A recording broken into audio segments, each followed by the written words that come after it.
Kišno i prohladno vrijeme kasne jeseni nije spriječilo građane Bosne i Hercegovine da i u srijedu odaju počast plavo-bijelom timu. Svaka šansa našeg tima bila je popraćena gromoglasnim ovacijama, pa je bilo teško odrediti da li je Bosna zaista dala gol.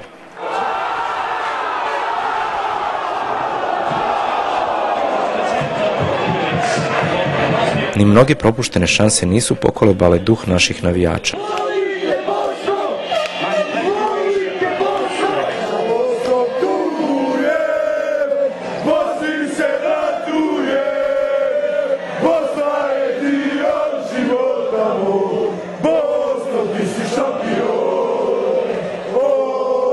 Danas je u St. Louisu bilo zajedno i Sarajevo, i Banja Luka, i Cazin, i Velika Kladuša, i Bosanski Novi, i Prijedor, i Bosanski Petrovac, i Srebrenica, i Bratunac, i Zvornik, i Ljubuški, i Bužim, i Tuzla, i Mostar.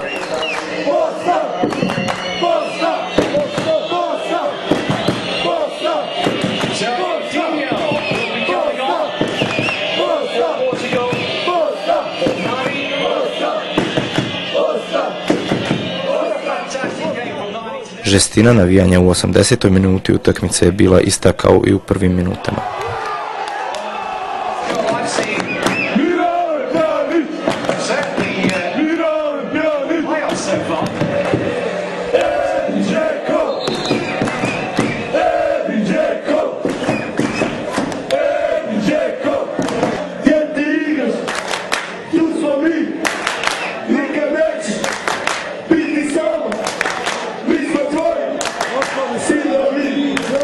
Sami kraj utakmice, naši navijači su na njima svojstven način dali do znanja šta misle o institucijama koje ne rade u interesu nacije.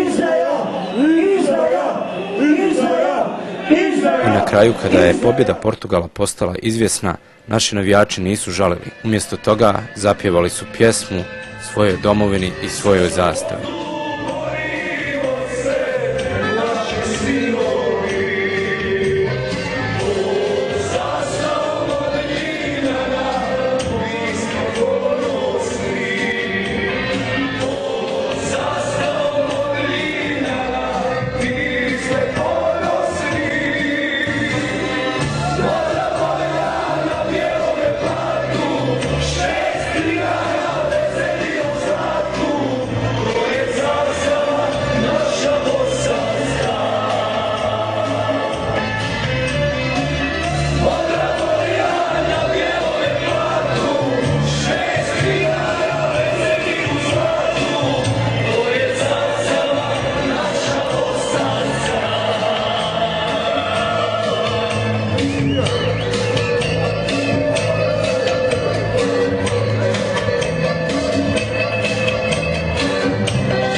Ja mislim da je utakmica sa naše strane dobro odigrana.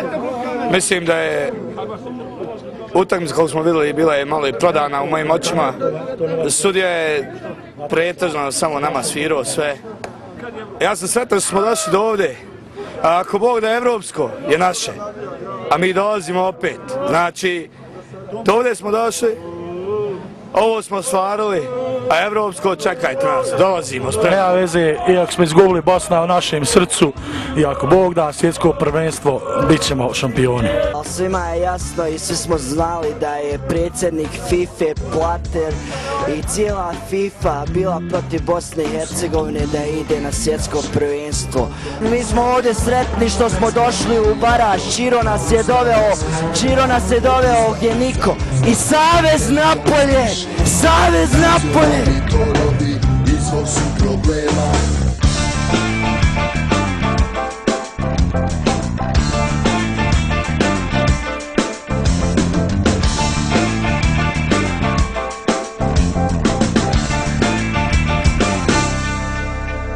Oni ne brinu za ljude, njihov glasački ste stroj, njihov savršen poligon, dvije škole, isti krov, ali sad je čas da lovina postane sam lovac i Minder će zamijeniti električni stolac. Ja sam stolac, ja sam stolac, ja sam stolac, Bosanac Hercegovac. Ja sam stolac, ja sam stolac, ja sam stolac, Bosanac Hercegovac.